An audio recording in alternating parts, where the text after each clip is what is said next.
भूकम्पीय जोखिम न्यून हुने प्रविधिसहित पूर्वाधार निर्माण गर्ने संकल्प आज हामीले गर्नु जरुरी छ।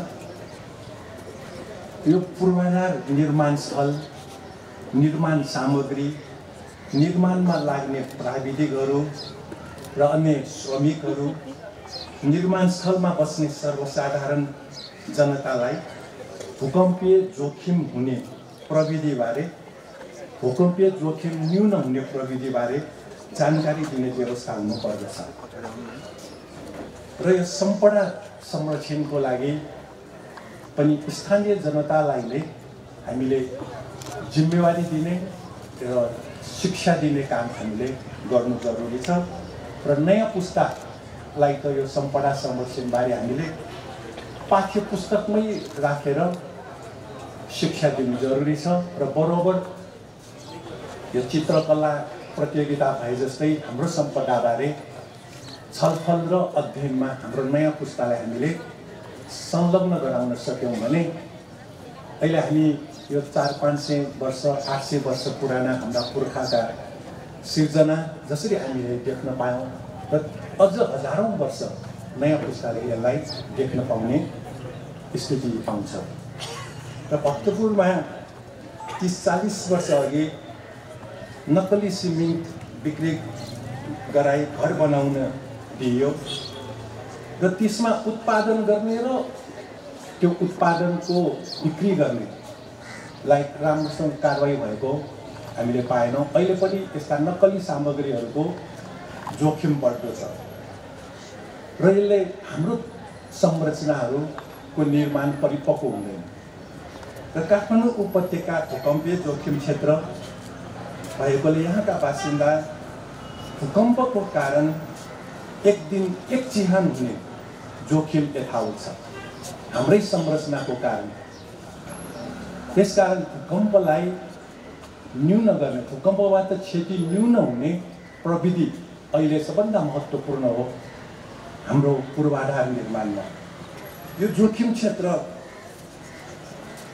यो काठमाडौँमा अझै किन बढिरहेको छ भन्दाखेरि बसाइसराई यही बढिरहेको छ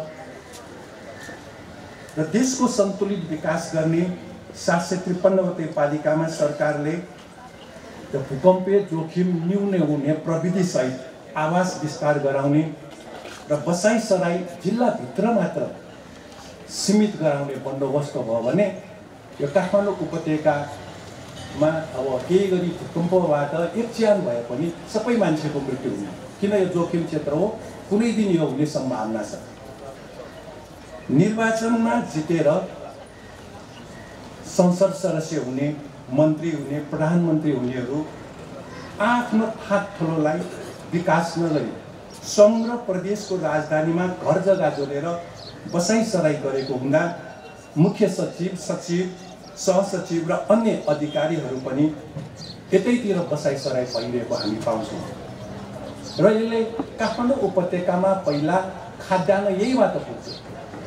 अब यहाँका मान्छेलाई बाँच्नको निम्ति हामी भारतसँग भर पर्नुपर्छ। त्यसकारण एउटा बस्ती त्यसको वरिपरि जग्गा जमिन हुनुपर्छ र यसमा मन्त्रीज्यू र सरकारको ध्यान आकर्षण गराउन चाहन्छु। र काठमाडौँ उपत्यकामा निर्माण भइरहेको फास्ट ट्र्याक, सुक्खा बन्दरगाह, विद्युतीय प्रसारण लाइनहरू, खानेपानीको व्यवस्थापन, सडकको लागि खरौँ खरब खर्च भइरहेको छ।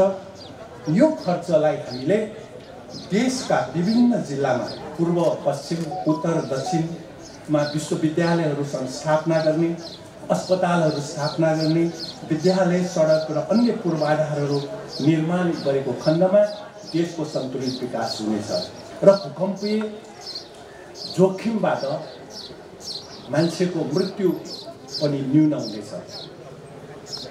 फुल एउटै टोकरीमा राखे टोकरी खसे सबै फुल फुट्नेछ, त्यस्तै मानिसको बसोबास एकै ठाउँमा केन्द्रित गरिए कुनै विपद आए सबै स्वाहा हुन्छ। यो विषय हामी सबैले मनन गर्नुपर्छ र यसमा सरकारको पनि ध्यान जानुपर्छ। अहिले विद्यालयका शिक्षकहरू काठमाडौँमा आन्दोलनरत छन् एउटा देशको तस्बिर भनेको विद्यालयको शिक्षा र विश्वविद्यालयको शिक्षा हो।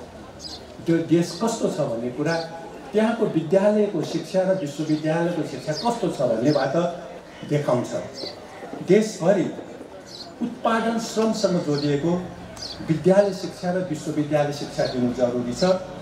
सङ्घ र प्रदेश राजधानीमा विद्यालय र विश्वविद्यालय शिक्षाको लागि चारैतिरबाट जनता र अभिभावकहरू विद्यार्थीहरू आउनुपर्ने बन्दोबस्तलाई हामीले अब अन्त्य गर्नुपर्छ। र यहाँ अलिकति उठ्यो अब हाम्रो निर्माणको प्रक्रियामा कति गाह्रो छ भन्ने विषय। वास्तवमा सरकारले अमानत वा जनताको उपभोक्ता समिति यसबाट जीर्णोद्धार र निर्माणको काम गरेको खण्डमा त्यो दिगो हुन्छ, त्यो जनताको स्वामित्वमा हुनेछ। अब यहाँको एउटा सम्पदा जीर्णोद्धार वा पुनर्निर्माण गर्नु पर्यो भने कुन ठाउँको ठेकेदारले कुन ठाउँको श्रमिक प्रयोग गर्ने हो ठेगान हुँदैन। यहाँको सम्पदा संरक्षण त यहाँका जनतालाई थाहा छैन कसरी निर्माण गर्नुपर्छ। यहाँभित्र तलेजुको चोक छ, त्यहाँ विभिन्न अब भवनहरू पनि एकपटक पुरातत्व विभागबाटै छानामा घाँस उखेल्ने मान्छे राखेको रहेछ, हामीले थाहा पायौँ। त्यसपछि त्यो मान्छे किन छानामा चढेको भनेर बुझ्दा घाँस उखेल्दा कहाँको मान्छे भन्दाखेरि खोइ कताको काम गर्ने मजदुरहरू। यो झिङ्गटीको छानामा यहाँको डकर्मीहरूलाई सिकर्मीहरूलाई कसरी पाइला टेक्ने भने थाहा छ कि नफुट्ने गरी जो पाए त्यो मान्छेले सिक्ने होइन। त्यसकारण यो विषय सरकारले सचेत भएर स्थानीय जनता, स्थानीय तह, स्थानीय जनप्रतिनिधिलाई सल्लाह नगरी कुनै सम्पदाको काम संरक्षणको काम भयो भने त्यहाँ निश्चित रूपले गल्ती हुन्छ। यो विषय सरकार मन्त्रीज्यू र पुरातत्व विभागले ध्यान दिनु उपयुक्त हुन्छ। र साथसाथै सामग्री, निर्माण सामग्री पनि हामीले एकदमै सरकारकै जिम्मामा बन्दोबस्त गरिदिनुपर्छ। नक्कली सामानले हाम्रो जीर्णोद्धार र पुनर्निर्माण दिगो हुने छैन। र साथसाथै विदेशी सहयोगमा हामी निर्भर हुनुहुन्न, हाम्रो आफ्नै खुट्टामा उभिएर गर्ने हो। विदेशी सहयोग र विदेशी ऋण के हुन्छ? एमसिसी आयो नि, विरोध त जनताले गरेको हो, अब नदिने भनिदियो। यसमा खर्च भएको या यति होटेलमा डलरको तलब दिएर खाएको पैसा कसले तिर्ने हो? तिनीहरूसँग असुल गराउने हो कि निर्णय गर्नेहरूसँग असुल गराउने हो कि? हामीले त सडकमा विरोध गऱ्यौँ एमसिसी खारेज हुनुपर्छ भनेर। त्यसकारण अर्काको भरमा खाने, बस्ने, विदेश घुम्ने हो भने के काममा जाने हो? आफ्नो पैसाले जाने, सरकारको पैसामा जाने। विदेशीले टिकट पठाइदियो भनेर घुम्न जाने होइन। त्यो काम नगरेसम्म जो विदेश जानुहुन्छ सबैले यो विचार गर्नुपर्छ। देशलाई आत्मनिर्भर बनाउने हो भने अब एमसिसी बारे त्यहाँ लेखेकै छ, इन्भेस्टमेन्ट फर अमेरिकन इन्ट्रेस्ट।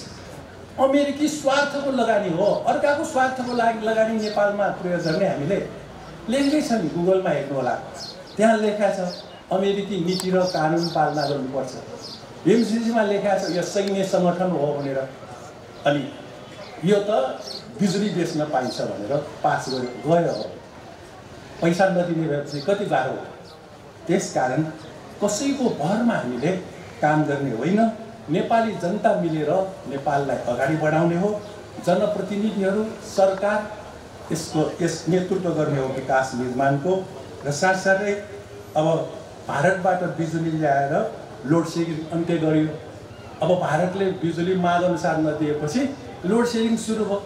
अर्काको देशबाट बिजुली बालेर लोड सेडिङ अन्त्य हुन्छ? हाम्रो नदी नालाबाट हामीले जलविद्युत उत्पादन गर्ने हो, हामीले किन भारतलाई दिने? कोशी, गण्डक, महाकाली, माथिल्लो कर्णाली, पश्चिम सेती, अरुण, फुकोट कर्णाली। प्रधानमन्त्री विदेश जानुभयो भने एउटा नदी भारतलाई दिनुपर्ने, भारतको प्रधानमन्त्री नेपाल आएपछि एउटा नदी भारतलाई दिनुपर्ने। यस्तो पनि देश हुन्छ। सरकारले देशलाई रक्षा गर्नुपर्छ, जनतालाई रक्षा गर्नुपर्छ। यो विषय हामीले संसदमा पनि उठाउँदै आएका हौँ र जनताको निस्वार्थ रूपमा काम गरेर देखाउने हो सरकारमा बस्ने। सरकारमा बस्नेहरूले जनतालाई सडकमा ल्याउने होइन, काम दिने हो, विदेश नपठाउने हो। सरकार पनि आफै आऊ आऊ जनता सडकमा आऊ रे, के भने आऊ त्यो काम गरेर देखाउनु न, जनतालाई काम दिनु न। किन चाहियो प्रदर्शन? बोल्ने होइन, गरेर देखाउनु सडकमा सरकारमा बस्ने। यो काम नभएसम्म हाम्रो देश विकास हुने छैन। 2-4 हजार दैनिक युवालाई विदेश पठाएर त्यो सरकार पनि हुँदैन, त्यो देश पनि रहँदैन। यदि यो चालु भयो भने त्यसैले हामीले हाम्रा युवालाई हाम्रै देशमा काम दिने बन्दोबस्त गरौँ। र मन्त्रीजी यहाँ हुनुहुन्छ, संसदमा पनि हामीले उठाएका हौँ, बजेट त्यस्तै बनाऊ। अब सरकारका तर्फबाट सधैँ हामी सुन्छौँ तलब खुवाउनु पैसा छैन। के भएको यो देश? विकास निर्माण केले गर्ने? कर्मचारीलाई तलब खुवाउनु पैसा नभएको देश हो। जनतालाई पानी कसरी खुवाउने, शिक्षा कसरी दिने, यो सबै विषय सरकारमा जाने हो। हेरौँ हामीले अब अहिले त नेपाली कांग्रेस र एमालेको यो चौथो चोटि हो नेपाली कांग्रेस र एमालेको सरकार। 46 सालपछि पनि नेपाली कांग्रेस र एमाले, 55 सालमा पनि नेपाली कांग्रेस र एमाले, 62-63 को आन्दोलनपछि पनि नेपाली कांग्रेस र एमाले, अहिले पनि नेपाली कांग्रेस र एमाले। कतिचोटि परीक्षण गर्ने दलहरूलाई सरकारमा जाऊ, राम्रो काम गर भने पटक पटक असफल भएपछि जनताले सोच्नुपर्ने हुन्छ। धन्यवाद।